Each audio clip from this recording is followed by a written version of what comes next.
रात में गार्ड की नौकरी करते हैं, फिर 8 घंटे वहां दबा के पड़ते हम्म, हैं। और फिर बाकी तो जैसे कोशिश करते हैं तो हार तो कभी नहीं हो जाएगा। और मैंने थोड़ा सा उसमें रिस्क भी अप्लाई किया कि जैसे जो ट्यूशन अपने को डाउट में लगते हैं वो बिल्कुल करने चाहिए अटेंड। और उनका 99% यही होता है कि जो फर्स्ट अटेम्प्ट पे अपने माइंड पे जो आंसर आ गया, जैसे कि 4 ऑप्शन होते हैं, दोस्तों अपन हटा देते हैं। क्योंकि खान सर ने एक स्टोरी सुनाई मेरे को एक दिन, एक मतलब यूट्यूब में स्टोरी सुनाते हैं वो हम्म, उनका एक वीडियो हुए थे। तो ऐसे में तो जब यह आदमी पढ़ाने के लिए इतना फ्री में सब कुछ कर रहे हैं तो अपने पढ़ने में ही क्यों पीछे रहे थे। नमस्कार दोस्तों, मैं ब्रिज और आज आप देख रहे हैं राजस्थान सिलेक्शन टॉक्स। आज हम बात करेंगे एक ऐसे शख्स की जिन्होंने सिक्योरिटी गार्ड की जॉब करते हुए हाल ही में राजस्थान पटवार में सिलेक्शन लिया है। बहुत बहुत स्वागत है सर आपका। और बात को आगे बढ़ाने से पहले सर हम जानना चाहेंगे आप कहाँ से हैं और कैसे आपने तैयारी की अपनी। तो एक बार सर बताइए आप शॉर्ट में थोड़ा सा। जी सर नमस्कार। सबसे पहले तो आपका धन्यवाद कि आपने मेरे को यहाँ पे बुलाया और इस लायक समझा कि मतलब ये सामने मतलब लोगों को हम ये बता पाए कि तैयारी में क्या क्या बाधाएं आती है हम्म। और क्या से कैसे करें कि हम तैयारी करें तो किस हिसाब से करें ताकि सारी परिस्थितियों को मेंटेन करना पड़ता है सबसे पहले तो। और जो अपना एक लक्ष्य जो हम निर्धारित करते हैं उससे कभी दूर नहीं हटना चाहिए, ये सबसे जरूरी होता है। तो सर आप तो कहाँ से हैं? इससे पहले मैं मेरा आपको परिचय देता हूँ। हम्म, मैं राकेश कुमार मीणा, ग्राम देलुंदा, तहसील रायथल, जिला बूंदी, राजस्थान का रहने वाला हूँ। मैं अभी यहाँ कोटा में पिछले 1 जनवरी से ही सिक्योरिटी गार्ड की ड्यूटी कर रहा हूँ। इससे पहले मैंने बहुत सी जगहों पे काम किया था और उसके साथ साथ मेरी जो मतलब एग्जाम की प्रिपरेशन तो मैंने कंटिन्यू रखी मतलब। और मेरा जो बैकग्राउंड है वो बहुत ही वीक था तो इस वजह से मेरे को काफ़ी समस्याएं आई। लेकिन फिर मैंने, सबसे बड़ी बात है कि जो अगर हिम्मत अपने अपने अपने जो हिम्मत रखेंगे ना तो सब कुछ हासिल कर सकते हैं। और मैं लगभग 15 से 20 एग्जाम पे तो 1-2 नंबर से, या वो मतलब 2-3 में डीवी के बाद में बाहर हुआ, डॉक्यूमेंट्स वेरिफिकेशन होने डॉक्यूमेंट्स के बाद। वेरिफिकेशन के बाद में। तो मेरे को ऐसा लगा कि शायद नहीं मिल पाएगी सफलता। तो इसी सिलसिले में मैंने जैसे 2016 पे सफर शुरू किया, उसके बाद से धीरे धीरे आगे बढ़ते गए। फिर कोविड का काल आ गया। उस टाइम पे सबसे बुरा दौर तो ये रहा कि एक तो फाइनेंशियल प्रॉब्लम सबसे ज्यादा आई। उसके बाद से एक वैकेंसीज का मतलब जो दौर था पढ़ाई वढ़ाई को, वो सब खत्म हो गया। तो घर बैठना पड़ा। 7-8 महीने लगभग घर बैठा रहा। पूरी तैयारी खत्म हो गई ऐसा लगा, मतलब बिना रिवीजन के तो। और वो जो भी गांव में जो भी काम वाम जो मिलता वो कर लेते, बाकी उससे कर्जा पानी निकाल के थोड़ा बहुत वापस फंड जुटाया। और 1-2 महीने निकले इस हिसाब से। मैं ये सोच के पहले मैं 12 गया। 12 जाने के बाद भी मैंने वहाँ एक आदमी को मतलब खाना वाना बनाया, उन्होंने मेरे को रहने के लिए दे दिया। उनके साथ रहा और उसी टाइम में शाम सुबह मेरा काम, उनका जो काम होता वो मैं करता। उसके बाद में बाकी टाइम जो मेरे को मिलता तो वो मेरी हेल्प करते कि जहां तक वो मैं कुछ बाधा उत्पन्न नहीं हो पढ़ाई, अगर मैं पढ़ रहा हूँ तो मेरे को कुछ काम की नहीं बोलते, चाहे वो छोटा मोटा काम हो तो वो खुद ही कर लेते। तो उन शख्स का नाम है लव कुमार, लव अखंड। वो एमपी से हैं और वो एसके अग्रवाल जो कंपनी है उसमें मतलब एक वो साइटें संभालते हैं। अच्छा। तो उनके पास रहा। फिर उसके बाद मेरी शादी हो गई। शादी के बाद मैं वापस गाँव आ गया। 2-3 महीने रहा। और सबसे बढ़िया बदलाव तो ये रहा कि सबसे ज्यादा साथ पहले तो पापा ने दिया। वो हमेशा एक ही बात बोलते थे, ऐसे कुछ नहीं होगा। उससे सबसे अच्छा तो बात यह है कि मैं हमेशा मोटिवेट रहा कि मतलब इनको दिखाना है कि कुछ करना है। और बीएससी वैसे में ग्रेजुएशन मैथमेटिक्स से था तो वैसे मैथ्स और रीजनिंग में मेरे को समस्या थी नहीं। समस्या। जो भी थी वो जीके पे, और बाकी थोड़ा इंग्लिश वीक था तो उस हिसाब से मेरे हिसाब से ऑनलाइन करते। कभी कोचिंग नहीं गया क्योंकि मन तो था कोचिंग का जाने का, ऐसी बात नहीं थी कोचिंग जाने का मन नहीं था। क्योंकि जो कॉन्सेप्ट अनक्लियर थी वो तो क्लियर, डाउट के बिना तो आगे पार बढ़ती नहीं। तो फिर उसके बाद धीरे धीरे कोचिंग करते रहे ऑनलाइन यूट्यूब से। जैसे कोई टीचर मिल गए, जैसे खान सर हुए, विकास दिवे, कीर्ति सर, इन्हीं की बातों से सीखते सीखते राजवीर सर से हिस्ट्री सीख ली। उनकी कहानियों से मतलब यहाँ लिंक जुड़ जाता।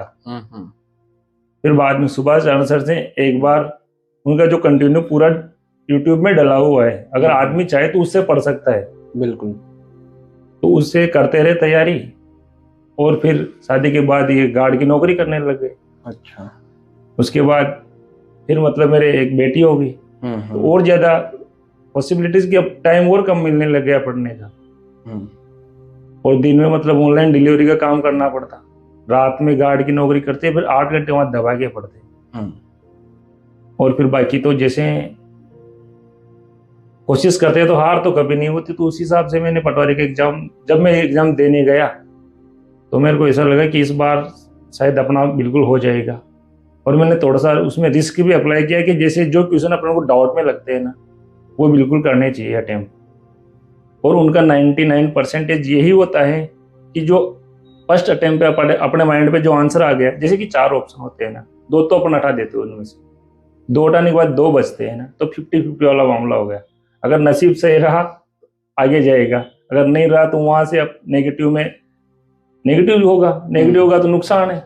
लेकिन अगर वो अपने साथ गए तो ये मान लो कि फिर सिलेक्शन, और हर आदमी पढ़ने वाला कोई भी हो, जैसे कि 100 पे से 60 क्वेश्चन वो कर सकता है, जो बाकी के 20 क्वेश्चन सिलेक्शन के, तो उसमें उसको कुछ ना कुछ अप्लाई करना ही पड़ेगा। वहां तुक्का लगाए, दिमाग लगाए, भगवान के भरोसे लगाए, जो भी है, तो लेकिन लगाना जरूर पड़ेगा। और सिलेक्शन का जो फर्क पैदा होता है वही पैदा होता है। तो सर, आपको सुनने के बाद में ये पता लगा मैं कि आपने मतलब कभी भी ना तो ऑनलाइन कोचिंग लिया है, किसी भी कोई भी आपने कोर्स ऑनलाइन नहीं लिया है, चाहे राजस्थान या इंडिया किसी भी ऐप से, है ना, और ना ही आपने कभी ऑफलाइन किया है ना। आपने जैसे नाम लिया अभी सुभाष चरण सर, जो कि राजस्थान में जीके, करंट, हिस्ट्री वगैरह सारा सब कुछ पढ़ाते हैं, तो आपने उनसे सीखा है। उनके वीडियो को आपने जो फ्री ऑफ कॉस्ट होते हैं उन्हीं को आपने प्ले स्टोर से देखा है। हाँ, और आपने विकास दिव्य, कीर्ति सर का नाम लिया, खान सर का नाम लिया, जो मशहूर हैं पूरे भारत में। तो इनसे आपने मतलब मोटिवेट लिया, इनसे आपने सीखा, इनसे प्रेरणा ली कि बिल्कुल जब ये कर सकते हैं, ये बोलते हैं कि ऐसे करोगे। क्योंकि खान सर ने एक स्टोरी सुनाई मेरे को एक दिन, मतलब यूट्यूब में स्टोरी सुनाते हैं वो, एक उनका एक वीडियो अपलोडेड, वो बोल रहे थे कि मतलब मेरे को जो 400 पीस है ना उनके जो फाउंडेशन कोर्स की, वो देने के लिए भी एक आदमी के पास पैसे नहीं थे। वो मतलब रेत भरता और फिर उन पैसों से उनको देने आया ना, तो उन्होंने पीस नहीं ली। तो ऐसे में तो जब ये आदमी पढ़ाने के लिए इतना फ्री में सब कुछ कर रहे, तो अपने पढ़ने में ही क्यों पीछे रहे फिर? क्योंकि वो खान सर का देख लो, उन्होंने पूरी ज्योग्राफी पढ़ा रखी है, इंडिया से लेकर वर्ल्ड तक की पूरा कॉन्सेप्ट मैपिंग से क्लियर कर रखा है। आदमी अगर उनसे खुद के नोट्स बनाए ना तो कुछ आराम से पढ़ सकता है। तो हम दर्शकों को बता दें, जितने भी हमारे दर्शक हैं, मेजर जो भी हैं और मैक्सिमम जो भी लोग आपको देखेंगे, राजस्थान के स्टूडेंट होंगे, जो भी पटवार, आरएस, आईपीएस, जिसकी भी वो तैयारी करते हैं, बहुत सारे स्टूडेंट होते हैं, तो उनको भी कुछ ना कुछ आपसे सीखने को मिलेगा। तो सर, आप ये बताइए, आपने प्राइवेट जॉब गार्ड की स्टार्ट की बीएससी मैथमेटिक्स करने के बाद? नहीं, इससे पहले मैंने 2 जगह जॉब की थी। आपने कहाँ पे जॉब किया था? एक तो मैं 2021 में खाना बनाने के लिए गया था, वहाँ 1 साल किया मैंने। उसके बाद उनका बारिश में काम नहीं चलता, लेकिन तैयारी तो बारिश में भी करनी है, खर्चा तो बारिश में भी है। तो फिर मेरे अपने यहाँ सब्जी मंडी में एक शर्मा एग्रो एजेंसी से, उनके पास में काम किया, दवाइयों की दुकान पे, जो खेती के केमिकल्स बेचते हैं। उनके पास भी मैंने लगभग 16 महीने काम किया। उसके बाद फिर ऐसे मैंने छोड़ दी, क्योंकि वहां मेरे को पढ़ाई का टाइम नहीं मिल पा रहा था। बिल्कुल, क्योंकि वहां जैसे कस्टमर को माल डिलीवर करना है तो उनको टाइम पे डिलीवरी चाहिए, जैसे अपने को पढ़ने का टाइम निकालना है उसी हिसाब से वहां भी माल टाइम से निकालना है। तो वो फिर वहाँ टाइम ज्यादा कंज्यूम हो रहा था, तो फिर मैंने छोड़ दी। उसके बाद आपने प्राइवेट बैंक में सिक्योरिटी गार्ड का जॉब दोस्त के थ्रू मैंने अप्लाई कर दिया और फिर गार्ड की नौकरी। तो सर, आपका कितना ड्यूटी टाइम रहता है गार्ड में? 8 घंटे का रहता था। 8 घंटे का रहता है। तो ये डे नाइट तीनों शिफ्ट, Proper, हाँ, तीनों शिफ्ट तीनों में शिफ्ट चलती थी। तो सर आपने कैसे बैलेंस किया, कैसे मेंटेन किया अपनी जैसे पढ़ाई को? मॉर्निंग शिफ्ट हुई तो मॉर्निंग में 6 बजे आते, बैंक खुलेगी 9 बजे से पहले तो नहीं खुलेगा, लगभग 9:30 के अराउंड या 9 बजे के अराउंड खुलेगी बैंक। तो 3 घंटे अपन को सुबह से मिल रहे, सुबह के मिल रहे हैं, वो अपने लिए ब्रिलियंट टाइम है पढ़ने का। तो रूम से जल्दी उठ के नहा धो के आओ, जो भी अपना भगवान को दीपक उपक पूजा पाठ जो भी करना है, नहीं भी करना तो नहा धो के आराम से आ गए अपने हिसाब से आके। जैसे बैंक में आते एटीएम पे, वहाँ का जो भी सिस्टम है अपने चेक किया, अटेंडेंस वेरीफाई वगैरह जो भी किया, उसके बाद में बुक लेके 3 घंटे आराम से निकालो। जब तक बैंक का कोई स्टाफ नहीं आए तब तक आराम से तैयारी पढ़ते रहो अपने हिसाब से, या फिर मोबाइल से ऑनलाइन ही देख लो, टेस्ट दे लो। तो सर आपने अभी बताया कि मेरे इससे पहले 3 से 4 डीवी हो चुके हैं। नहीं, डीवी 2 बार हुआ है। एक तो रेलवे ग्रुप डी में। अच्छा। उसके बाद उस पे मैं क्या है, मतलब 1 सेकंड से मतलब फिजिकल नहीं हो पाया मेरा, दौड़ पे 1 सेकंड से बाहर हो गया। अच्छा। और रीट पे हुआ था 2021 पे, उस पे भी मेरा मतलब सिलेक्शन हो जाता क्योंकि मेरे 162 मार्क्स आ रहे थे और कट ऑफ 157 फाइनल। कौन सी ईयर की बात है सर ये? 2021 की। मतलब आपने बीएससी मैथमेटिक्स और इसके साथ प्लस बीएड भी किया हुआ है। बीएड तो आपने रीट में और ग्रुप डी में यहाँ तक आप चले गए हो। और एसएससी जीडी का मेरे 4 बार एग्जाम क्लियर हुआ, लेकिन मेरा विजन बहुत लो है। मेरे राइट वाली आंख में -9.5 नंबर है और लेफ्ट पे 7.5 है। तो इस वजह से मतलब वहाँ 4 डायप्टर से ज्यादा लेते नहीं है। तो मतलब फिजिकल वाले भी एग्जाम क्लियर हुए, एनटीपीसी का भी हुआ, लेकिन मैं फिजिकल क्वालिफाई नहीं था, तो इस वजह से फिर मैंने फिजिकल एग्जाम की तैयारी छोड़ दी। पहले मेरा जो भी सपना था मैं रेलवे में जाने का था, लेकिन फिर मैंने सोच लिया कि इधर तो कुछ होगा नहीं, क्योंकि आंखें धोखा दे गए बीच में। तो ये सबसे बड़ा धक्का लगा पहले तो जीवन को। नहीं, बिल्कुल सही है।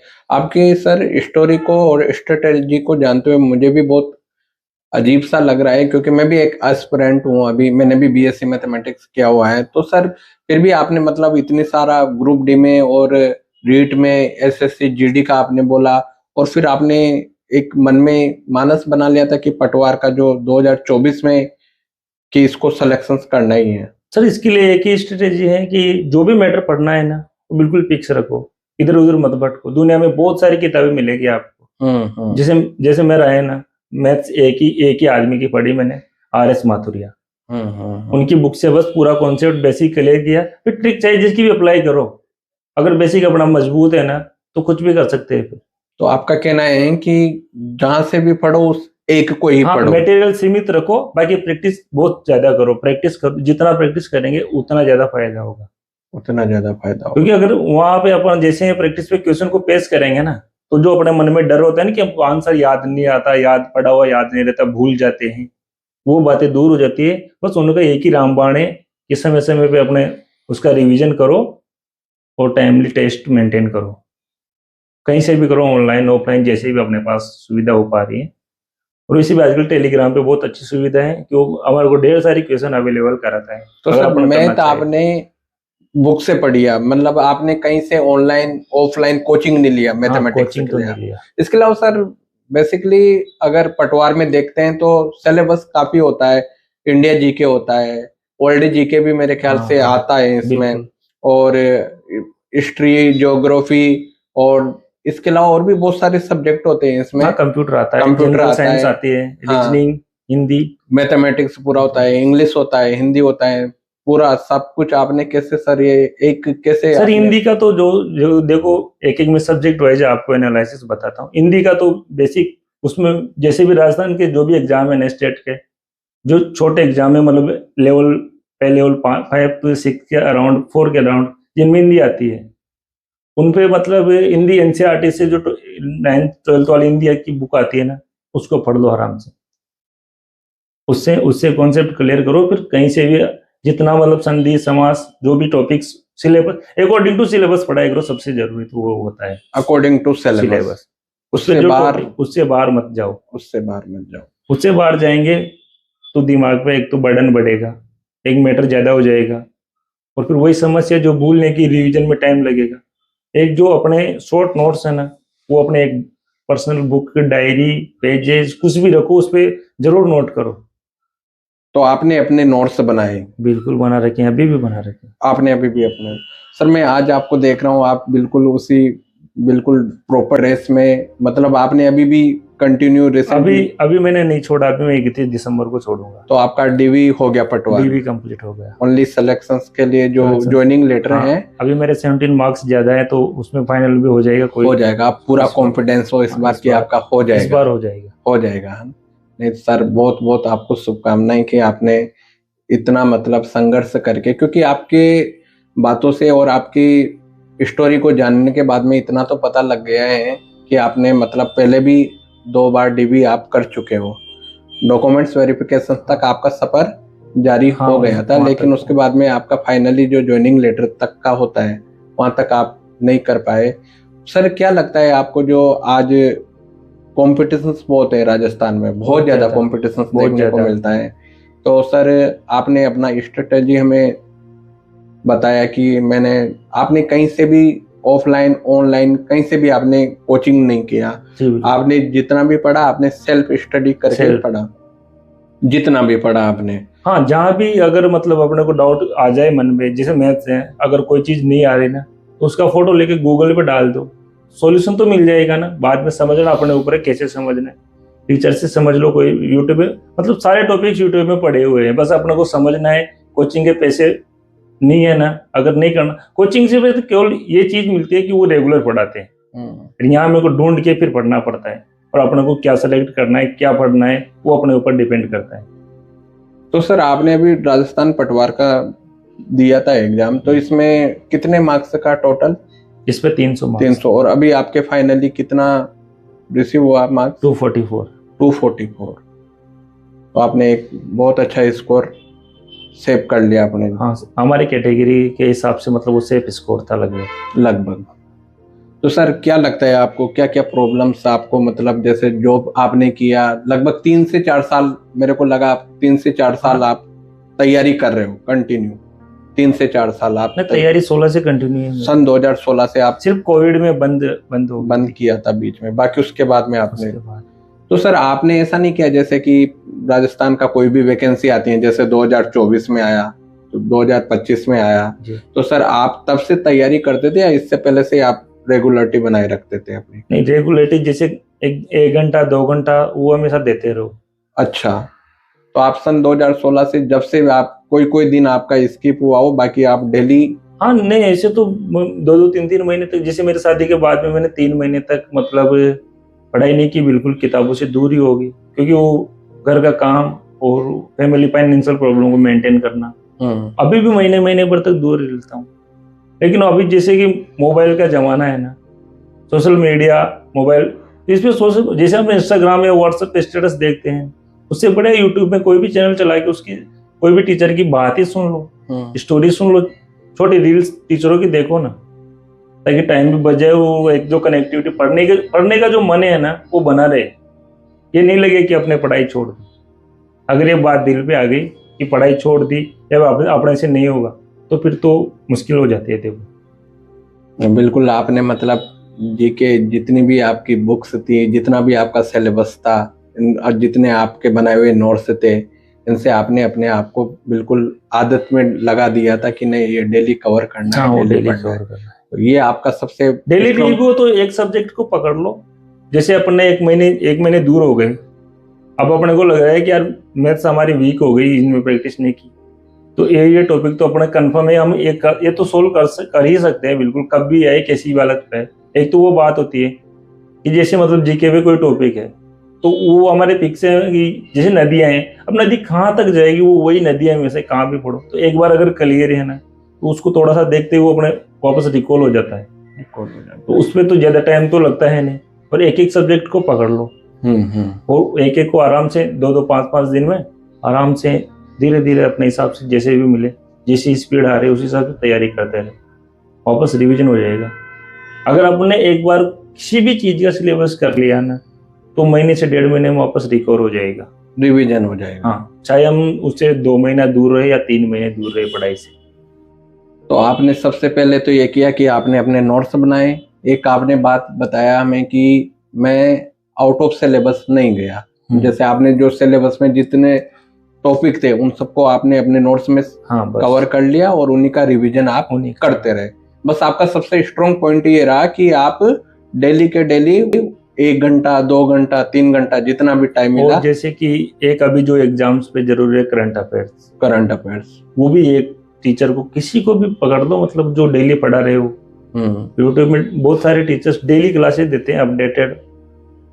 उनका लगभग ये सेशन हो 30 से 40 मिनट का। तो बस उनको डेली से देख लो, अगर अपन को लगे कि ये चीज जरूर एग्जाम पे पुट हो सकती है, क्योंकि सारी तो करंट अफेयर्स की वो तो सारी खबरें बताते हैं, अब सारी तो आएगी नहीं एग्जाम, लेकिन एग्जाम के विषय में लगे कि हाँ ये जैसे कोई स्पोर्ट्स का इवेंट हो गया या मतलब कोई भी मतलब हिसाब से उनको तो वो तो करंट के हिसाब से अपडेटेड रहेंगे तभी आ पाएंगे।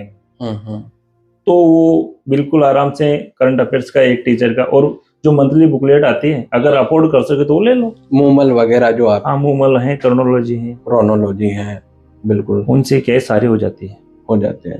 तो आप बिल्कुल सर, आप बिल्कुल कॉन्फिडेंस थे कि आपका एक इस बार पटवार में सिलेक्शन हाँ 201% हो जाएगा।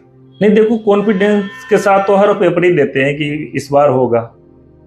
अभी जब रिजल्ट देखते हैं नहीं होता है तो फिर ये सोचते हैं, एक दो दिन दुख तो बहुत होता है, लेकिन उसके बाद फिर ये सोचते हैं कि वापस उठना है और वापस खड़े होकर लड़ना है।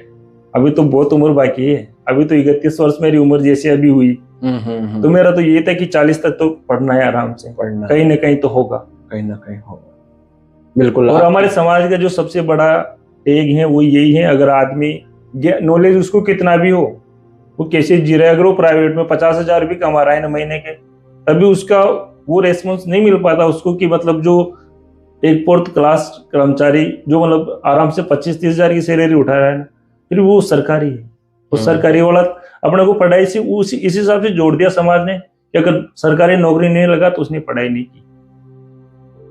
आधे लड़के तो इस वजह से भी घबरा जाते हैं कि वो घर जाते हैं, बस उनको यही ताने सुनने पड़ते हैं, पढ़ाई नहीं की इस वजह से रह गया। मतलब आपका पूरा स्टोरी सुनने के बाद में मेरे को ये लगा कि आप बीएससी मैथमेटिक्स बेसिक आपने कर रखा है, ग्रेजुएशन में बीएड भी आपने कर लिया था। आप चाहे तो कोई भी प्राइवेट बैंक में, कोई भी कॉर्पोरेट सेक्टर में एक अच्छी पोस्ट पे आप काम कर सकते थे, लेकिन आपने एक लक्ष्य बना लिया था अपना सरकारी नौकरी का कि मुझे सरकारी नौकरी ही करनी है। हाँ, तो आपने भले से हमारे समाज में जो जरूरी है ना, ये वो जो लोग बाग रेस्पेक्ट जो सरकारी को देते हैं वो प्राइवेट को नहीं दे पाते हैं, ये आप भी नोटिस करते होंगे डेली लाइफ में। नहीं बिल्कुल, ये बात वो वाली बिल्कुल बात सही बात है, बिल्कुल। और सरकारी नौकरी का तो अब चाहे 10 साल नौकरी करके वापस अपना जो भी सेटअप करना चाहे वो कर ले, लेकिन मतलब अब वो एक सुकून मिल गया कि हाँ भाई समाज में अब हाँ सरकारी नौकरी अपन भी प्राप्त कर सकते हैं। अपने जो पढ़ा तो इस समाज को जो ये सफलता जिसको ये मानते हैं ना वो तो मिल गई, अब अपनी सफलता अपने हिसाब से जो ड्रीम्स है वो आगे देखेंगे। तो सर अब आप बिल्कुल, आपको लगता है कि अब आप बिल्कुल एक कॉन्फिडेंस हो चुके हो, एक नो टेंशन हो चुके हो कि अब एक सरकारी नौकरी अपन को एक तो पटवार में हो गई है, तो अब इसके बाद भी आप अपना प्रयास जारी रखेंगे आगे का सफल? इसके बाद में मेरा सेकंड ग्रेड मैथ्स टीचर बनने का जो है वो सपना, तो उसमें अभी क्या है, मेरे को बहुत सारे जो अपने जो ग्रेजुएशन के कॉन्सेप्ट है वो अनक्लियर हैं। अगर मेरे को मौका मिला और समय मिला और मैं कर पाया तो भी मैं एक बार उसकी सेकंड ग्रेड की तैयारी अवश्य करूंगा, लेकिन वो जब ही करूंगा जब मैं सारे कॉन्सेप्ट क्लियर कर पाया, क्योंकि अगर मैं अधूरा ज्ञान लेके टीचर बनाना तो फिर वहाँ बच्चों को क्या पढ़ाऊंगा। बिल्कुल सही बात है सर, क्योंकि पटवारी तो ऐसी जॉब है कि यहाँ तो 6 महीने की ट्रेनिंग करो और आराम से जिंदगी भर नौकरी करो, मतलब जहाँ तक रिटायरमेंट हो। लेकिन टीचर का एक ऐसा पैसा है कि अगर आप बन भी, अभी जैसे मेरे गांव में जो आसपास प्राइवेट स्कूल्स वाले वो बोलते हैं मैथ्स पढ़ाने आ जाओ, वो मेरे को पेमेंट भी ठीक ठाक ऑफर कर देते हैं, जो गांव के हिसाब से 8-10 हजार रुपये। देखो गांव के स्कूलों में इतना ही बन पाता है, तो लेकिन फिर भी मैं ये मना करता हूँ कि अभी जहाँ तक कोशिश होगी मैं मेरे हिसाब से पढ़ने की कोशिश करूँगा, मेरे को तैयारी करनी है, क्योंकि स्कूल जाने के बाद फिर वहाँ आराम से आदमी बन जाते। और ये गार्ड की नौकरी एक ऐसी नौकरी है कि यहाँ आदमी अपने हिसाब से पढ़ सकता है, इसीलिए आपने गार्ड की नौकरी, क्योंकि यहाँ 8 घंटे देने, बाकी के 16 घंटे आपको अपने हिसाब से जीने के बच रहे हैं, और कोई टारगेट कोई टेंशन नहीं है। टेंशन तो है ना, वैसे जैसे एटीएम पे अगर अपन है या कि कोई भी मतलब संस्था पे नौकरी कर रहे हैं तो जैसे वहां सोना नहीं है। अगर और कोई भी वहां पे जो भी कीमती सामान है, अभी एटीएम है तो एटीएम की रखवाली पे भी देखो बहुत ये जिम्मेदारी का तो काम है। बहुत सही। तो ये मतलब जिम्मेदारी का काम तो है, लेकिन साथ साथ में अगर आप जिम्मेदारी निभाते हो लेकिन अपने जो काम है वो पढ़ाई का काम तो आराम से कर सकते हैं, बाकी और काम तो नहीं कर सकते, लेकिन पढ़ाई कर सकते हैं। पढ़ने वाले के लिए तो मतलब अगर उसको फाइनेंशियल प्रॉब्लम है ना, तो गार्ड की नौकरी बहुत बढ़िया है, इसके साथ साथ वो कर सकता है आराम से, अगर वो अपने जी जान से अगर तैयारी में जुट रहे। हाँ देखो यार, अब वो तो सर सेल्फ मोटिवेटेड तो रहना पड़ेगा भाई।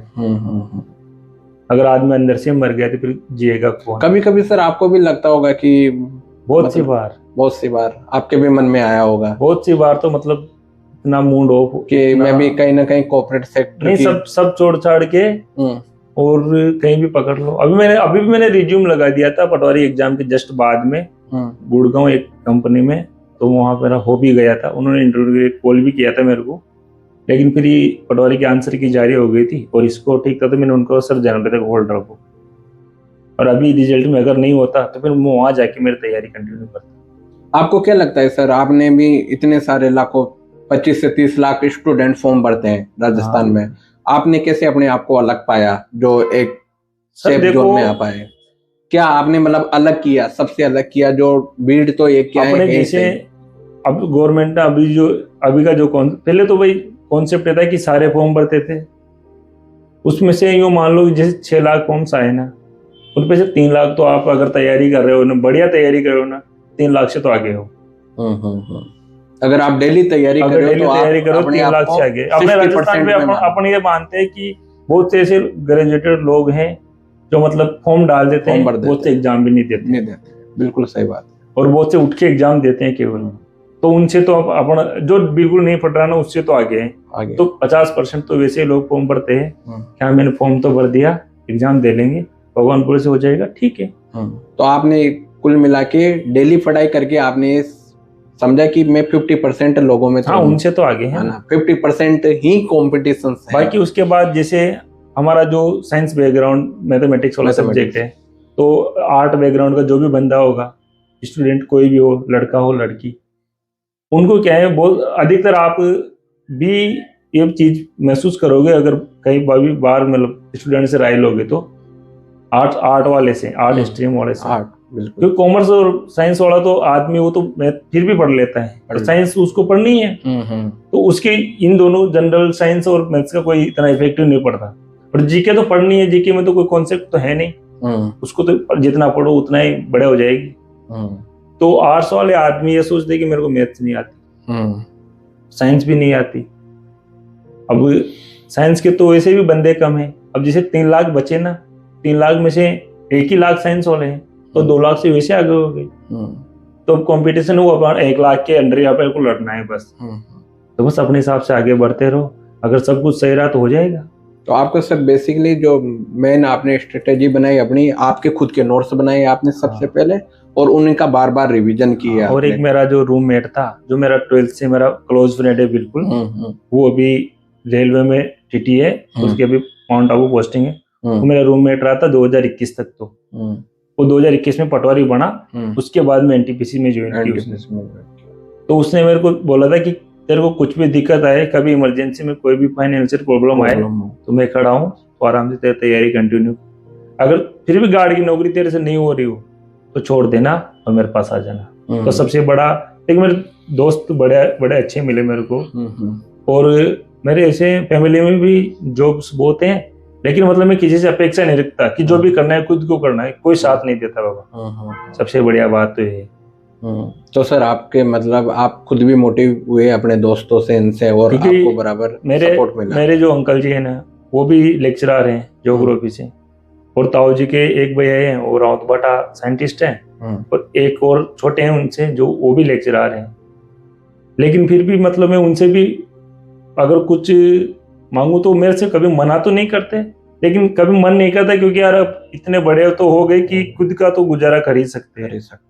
तो फिर मांगने में भी एक जो शर्म फील होती है, तो उस बात हिसाब से मैंने उनसे भी कोई मदद नहीं मांगी। हालांकि वो मेरी मदद जरूर करते थे, उनको लगता था कि अभी मांग नहीं रहा तो हमें करनी चाहिए, तो वो जरूर करते थे। तो सर जॉब के दौरान कोई मेन प्रॉब्लम क्या है आपको जो फेज की जहाँ जॉब के आपको दौरान स्ट्रगल तो फील ये हुआ प्रॉब्लम आई कि यहाँ पे सैलरी थोड़ी कम थी, और जैसे फैमिली में कोई बीमारी उमारी या कोई मतलब अर्जेंट काम आ गया, उसके लिए पैसे नहीं बचते थे। तो फिर मैंने उस हिसाब से फिर ऑनलाइन डिलीवरी का काम भी किया 3 महीने। इसके साथ साथ मतलब 8 घंटे इधर दिए, 8 घंटे उधर दिए, 8 घंटे सोया, बस फिर पढ़ाई एटीएम पे की केवल, और बाकी फिर मोबाइल से देखते रहो वीडियो, बाकी तो चलते रहता है ऐसे। तो दोस्तों आज के दर्शक हमारे, आज हम इस सेशन को यहीं पे खत्म करते हैं। खत्म करने से पहले आप हमारे, अगर आपको ये सेशन हमारा अच्छा लगा हो, आज का एपिसोड अच्छा लगा हो, तो आप लाइक कीजिए, सब्सक्राइब कीजिए और इसे शेयर कीजिए। मिलते हैं जल्दी अगले एपिसोड में। अगले एपिसोड में आप रुख करेंगे बीकानेर की धरती, जहाँ पे बात करेंगे अपन ऐसे शख्स से, ऐसे महान टीचर से जिन्होंने ऑनलाइन ऑफलाइन हजारों लाखों स्टूडेंट को पढ़ाया है, और जल्दी हम उनसे मुलाकात करेंगे और बात करेंगे। अभी हाल ही में उन्होंने भी अपनी एक गवर्नमेंट जॉब लिया है राजस्थान में, तो हम उनसे बात करेंगे बीकानेर की धरती से। तो दोस्तों बिल्कुल आपको बहुत बहुत धन्यवाद, आपने हमारे इस एपिसोड को इतने देर तक सुना।